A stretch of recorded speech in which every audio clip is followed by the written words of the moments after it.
নমস্কার বন্ধুরা, আমি অনিতা ফজিকা ফরজান চ্যানেলে সবাইকে স্বাগত জানাচ্ছি আর সবাইকে অসংখ্য ধন্যবাদ জানাচ্ছি।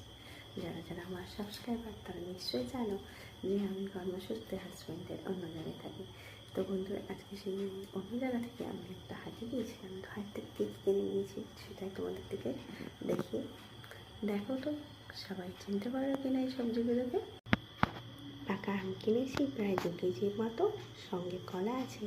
কলাগুলো দেখতে কাঁচা, কিন্তু 1-2 দিনের মধ্যে আশা করছি পেকে যাবে। নিয়েছি মিষ্টি কুমড়ো, আছে পেয়ারা, আছে কাঁচকলা, পুঁই শাক, আর হ্যাঁ, এই যে লম্বা বেগুনগুলো, এই বেগুনগুলো যারা খেয়ে থাকো অবশ্যই জানাবে কেমনভাবে খেতে হয়। টমেটো আছে, আছে ধনিয়া পাতা, আছে হিংচে। তো হিংচের অবস্থাগুলো খারাপ, কারণ ওনারা সকাল থেকে নিয়ে এসে বসেন।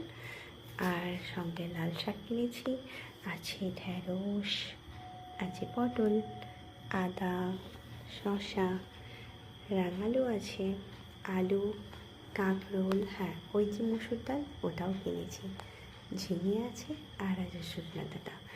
আর মাছ কিনেছিলাম, যে মাছটা আমি ধুয়ে ফ্রিজে রেখে দিয়েছি। তো বন্ধুরা, আজকে আমি এগুলো কিনেছি। যদি কারো ভালো লেগে থাকে অবশ্যই তা লাইক করে দিও, চ্যানেলটিকে সাবস্ক্রাইব করে দিও। তো বন্ধুরা, ভালো থেকো। এখন প্রায় 12:15 বাজে রাত্রি। ভালো থাকবে। শুভরাত্রি সবাইকে।